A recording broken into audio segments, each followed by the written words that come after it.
Hey everyone, welcome to a new episode of Steven's Week, the weekly update on marketing and technology. Welcome to this new episode. Facebook confirmed this week that they're working on a voice assistant.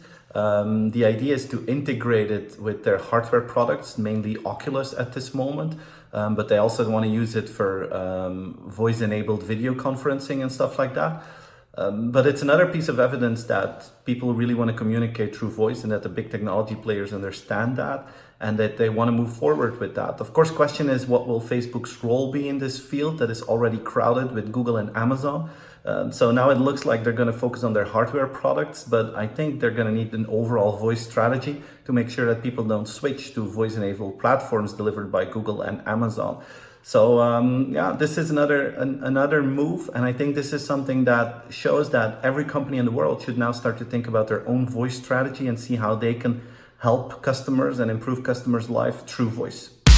I've been talking a lot in my keynotes about Sidewalk Labs, which is a real estate project of Google. They want to build smart cities, and their first project is in the city of Toronto, East Canada, and they're implementing it now. And although I get really excited about it, they got some criticism from people that live in the city of Toronto that it was unclear what Google was actually doing there. So the test that Google is setting up now is really interesting because they're adding transparency about data collection. So every time that they're collecting data linked to the Sidewalk Labs project on the streets, in certain buildings, they announce it to people that they're tracing them and that data is being collected. And in my opinion, this is like the first time that we have this kind of transparency about data being collected in public spaces.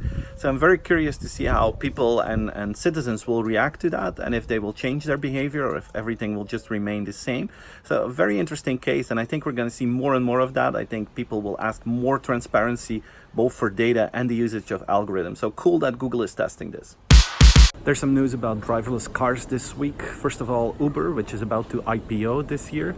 They got an additional investment for driverless vehicles by Toyota and SoftBank, a total investment of $1 billion, which is going to be totally invested in driverless vehicles, and they're hoping to launch their service by 2021. And there was other news as well. We have Elon Musk, who had a session in which he announced that Tesla will start with a full autonomous driverless service at the end of next year, end of 2020, both for Tesla drivers and like a separate Uber kind of service. I don't know if this will happen. We all know that Elon Musk is someone who really likes to put really tight deadlines on everything. Truth is, the technology that Tesla is using is less strong than, for instance, the one that Waymo is using. And next to that, they don't have the testing yet, which means that they will have to deal with regulations and with authorities to approve that they can do that. So this will be a challenge. But good news is there's going an enormous amount of money to driverless vehicles. Big companies are playing with it. So probably it's not going to be 2020 when all these things really take off. But in the next 5 years, we're going to see a lot of that. JCPenney, one of the big US retailers, is suspending Apple Pay from their stores. The reason is, and they're quoting this, that Apple Pay is not popular enough in their stores. Now, if you look closer, I believe the problem is not Apple Pay. The problem is the old-fashioned infrastructure in the US of payment terminals. There's only a very small percentage of these payment terminals that are already contactless and that already know how to work with Apple Pay. This is, of course, a huge difference with most European countries. And if you put it next to China, it's completely crazy that the leading country in the world, the US, has not found the potential yet to play with these new forms of payment, whereas in China, everyone's using mobile for their day-to-day purchases. So you feel how the differences in payment methods around the world are changing rapidly and how big gaps are being created between different countries in this field.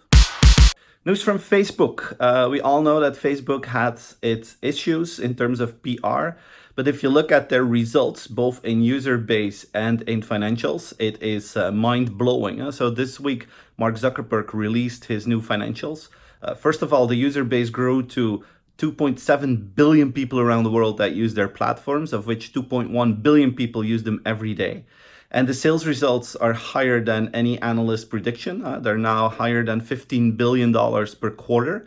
Biggest growth is coming from their stories platforms, both on Facebook and on Instagram. And if you look at it, there are now 500 million people that use Instagram stories. That's only half of the Instagram users. So the growth potential is still huge because of that.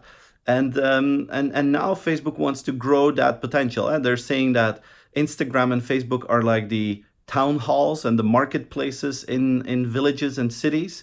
And now they want to create something that is closer to the living room, that is more based on privacy, security, intimacy, an advanced version of WhatsApp messaging. They're going to announce more about that in the next few weeks. But it's clear that despite the big PR issues they had, Facebook is still the leading advertising platform in terms of video content, in terms of personalized messages sending to people all over the world. So advertisers are crazy about the reach and the personalization possibilities of Facebook's platforms. So guys, this was my weekly update. Hope you enjoyed it. Please share it with your friends and your colleagues, and I hope to see you again next week. Bye-bye.